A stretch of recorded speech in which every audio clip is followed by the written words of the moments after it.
de ton camarade, Dieu va prendre ça pour te juger. Non. Non. C'est ce que toi-même tu fais là. C'est selon ça que Dieu va te juger. C'est ça? Donc s'il y a les gens qui font papatriat dans l'église, c'est leur problème. Toi-même là, tu fais quoi? Au moins ils sont à l'église, ils font papatriat. Dieu peut les faire grâce, ils vont arrêter ça. Mais toi-même, tu n'es même pas dedans. Ton cas est plus pire. La question. Monsieur Achille. Question. Monsieur Achille. Il a glissé le père. Ok. Posez votre question. Ah, il y a deuxième encore. Alors, bonsoir. Bonsoir à tout le monde. Bonsoir à tous les frères. Bonsoir. Moi, bon, je vais à l'église souvent, mais quand je lis la Bible souvent, il y a les trucs, il y a les noms, je vois, je ne connais pas ces personnages-là. Je voulais écouter. Baal, il y a Balaam, il y a Maman.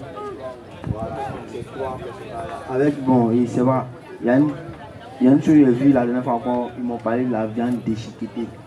Voilà, ça je veux comprendre quoi, ça veut dire quoi? La viande déchiquetée, dans quel verset ça? L'homme là t'a montré verset. Frère, tous ceux que tu as cités, c'est les démons. Tu n'as pas besoin de les connaître. Il y a un seul qu'il faut. Écoute ce que l'Écriture dit. Jean 5, verset 24. Tout ce que tu as cité là, c'est les démons. Comment tu veux connaître les démons? Ah, tu veux chercher à connaître les démons. Il faut connaître Jésus. Jean 5, 24. Jean 5, verset 24. En vérité, je vous le dis. En vérité, je vous le dis. Celui qui écoute ma parole. Non. Jean 17, 3. Jean 17, verset 3. Jean 17, 3. Jean 17, 3. Il y a un seul qu'on doit connaître. Jean 17, 3. La vie éternelle. Tu vois? Oh, la vie éternelle. Ceux qui te connaissent. Non, elles connaissent Baal. Ceux qui te connaissent. Elles connaissent Mormon. Ceux qui te connaissent. Maman. Ceux qui te connaissent. Ceux qui te connaissent. Toi. Le seul vrai Dieu. Le seul vrai Dieu. Et celui que tu as envoyé. C'est celui que tu as envoyé. Jésus-Christ. Voilà celui que tu dois connaître. Tu comprends? C'est ça là que tu dois connaître. Laisse ces démons là. Tout ce que tu as cité là, ce sont des démons.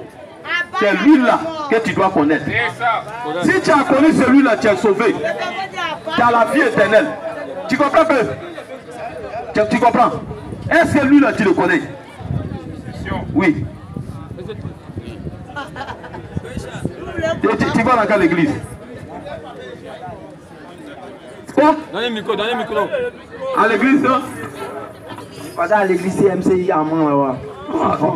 Vraiment, les églises à bientôt ils vont porter les noms des clubs. CMC, on dirait club de football.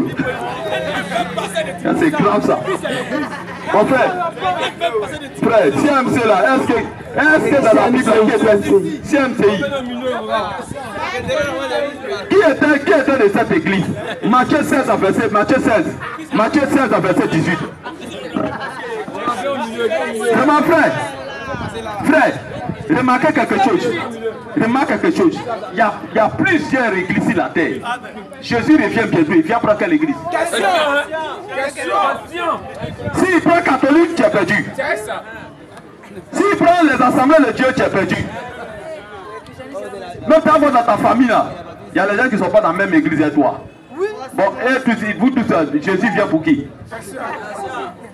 En réalité, Jésus vient pour cette église. Matthieu 7, 18. Matthieu 7, 18. Et moi je te dis. Que tu es Pierre. Que tu es Pierre. Que sur cette pierre. Et que sur cette pierre. Je bâtirai mon église. CMCI.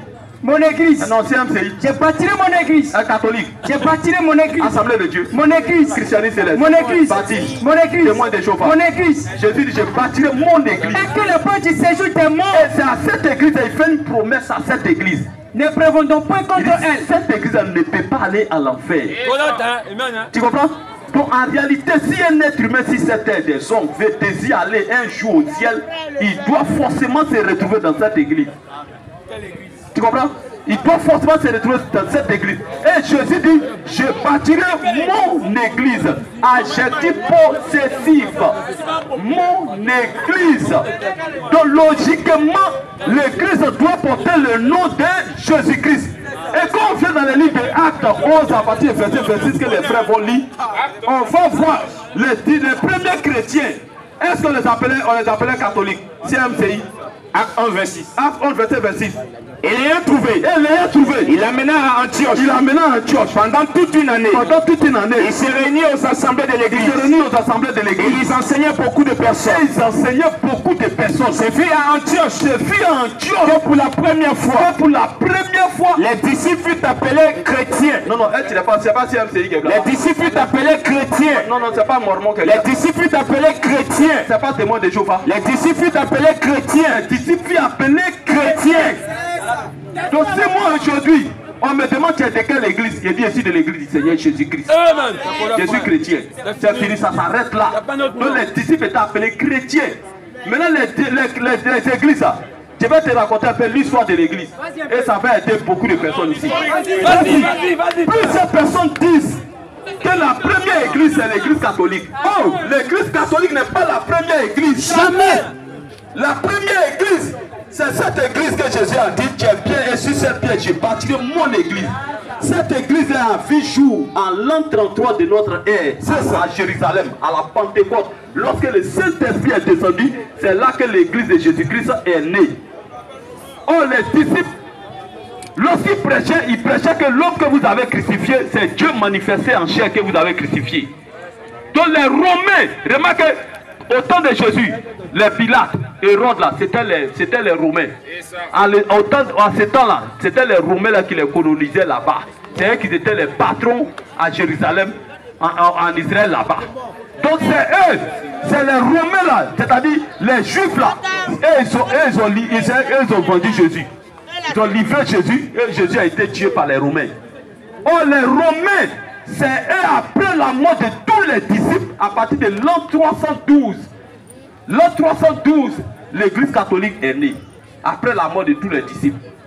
Maintenant, qu'est-ce qu'ils ont fait? Les adorations païennes, les adorations des dieux qu'ils adoraient là. Pour amener l'humanité à adorer ces dieux-là, qu'est-ce qu'ils ont fait? Ils ont introduit ces dieux-là dans le christianisme. Or, en réalité, le catholicisme est différent du christianisme. Tu comprends, Pedro? Ils ont introduit tous ces dieux-là, ces dieux païens-là, dans l'église, après la mort de tous les disciples. En l'an 312, à Rome. Oh, l'église de Jésus-Christ est née à Jérusalem, en l'an 33. Deux endroits différents. Tu comprends que? Donc c'est à partir de l'an 312 et l'an 325, cette église-là s'est mariée à la politique, à l'État. On continue de lycée en l'an 325. Tu comprends que non? À partir de l'an 325, ils ont introduit maintenant les dogmes. La prière avec Marie, la prière de Marie. Oh, Marie, c'est la déesse Diane. Les gens pensent que c'est la mère de Jésus, c'est la déesse Diane qu'ils adorent. Cette Marie, mère de Dieu, priez pour nous pauvres pécheurs. Jusqu'aujourd'hui, là, ils sont pauvres pécheurs. Jésus est mort à la croix, pourquoi? Ils sont pauvres pécheurs. Et c'est quel disciple de Jésus qui a récité cette prière? Aucun disciple de Jésus n'a récité cette prière. Tu comprends peu? Tu comprends? Et c'est à partir de l'an 325, ils ont ajouté les cours de baptême. Pour te faire baptiser, il faut faire cours de baptême. Catéchisme, catéchuménat, ils ont ajouté à l'église. Tu payes l'argent avant de faire cours. Tu as ton sac à dos, pic rouge, pic bleu. Il faut avoir marin, ou il faut avoir parrain pour qu'on te baptise. Il faut avoir bayard, c'est-à-dire chapelet, pour compter tes péchés. Un homme qui compte ses péchés, c'est un maudit. La Bible dit que l'homme doit pécher comme l'eau. Toi, tu peux compter ça. Et il compte péché. Donc, c'est à partir de l'an 325. Maintenant, cette église s'est mariée maintenant à la politique. C'est pourquoi le pape à Rome, le pape à Rome là, si un pays, un président est élu dans un pays et qui n'est pas d'accord avec le pape à Rome, il ne peut pas faire 2 jours au pouvoir, on va l'enlever. Ce n'est pas une église de Jésus-Christ, c'est des païens. Tu comprends? Et c'est à partir de 1517 que Luther a protesté contre l'église catholique. Il est sorti de l'église catholique et on les a dénommés protestants. Voici comment les protestants sont sortis du catholicisme. Avec Luther. Et c'est à partir de 1800 aux États-Unis qu'est sorti maintenant les églises évangéliques. Telles que les pentecôtistes, comme on appelle, les assemblées de Dieu, les méthodistes, tout cela, les baptistes, ils sont sortis à partir de 1800 aux États-Unis. Voilà comment l'église catholique a été nommée la première église. Or, la Bible dit, la Babylone la grande et ses filles, elle a produit plusieurs églises. Maintenant, pour avoir la vie éternelle, il faut sortir de toutes ces églises et retrouver cette église des apôtres originale. C'est là maintenant que tu as la foi véritable. Mais si tu mets au MCI, tu n'as pas la foi. Tu ne peux pas t'asseoir sur la même table que les apôtres. Non. Tu as été vraiment trompé. Tu peux arrêter de... Parce qu'une chose que Satan fait aujourd'hui, c'est de faire croire aux gens qui sont chrétiens, en réalité ne le sont pas.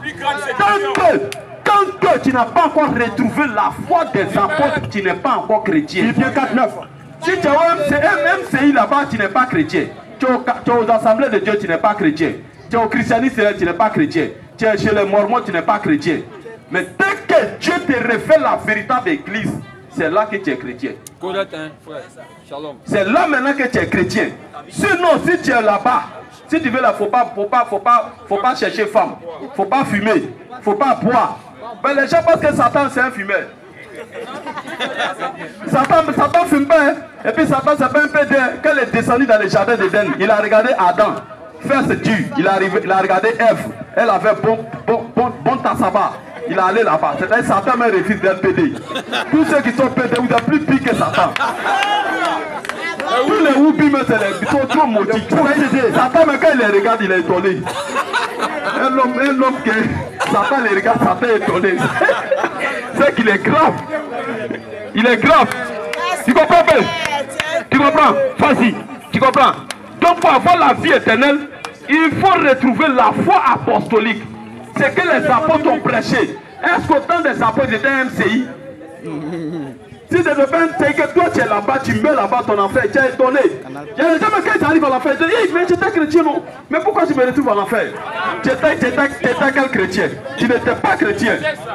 Donc mon frère, si tu veux avoir la vie éternelle, l'église de Jésus-Christ se présente à toi maintenant. L'église se présente maintenant à toi.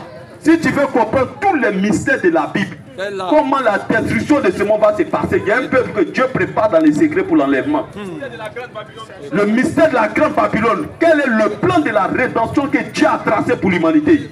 Rejoins-nous, tu vas comprendre tout ça. Et à partir de toi, ta famille sera sauvée. Amen.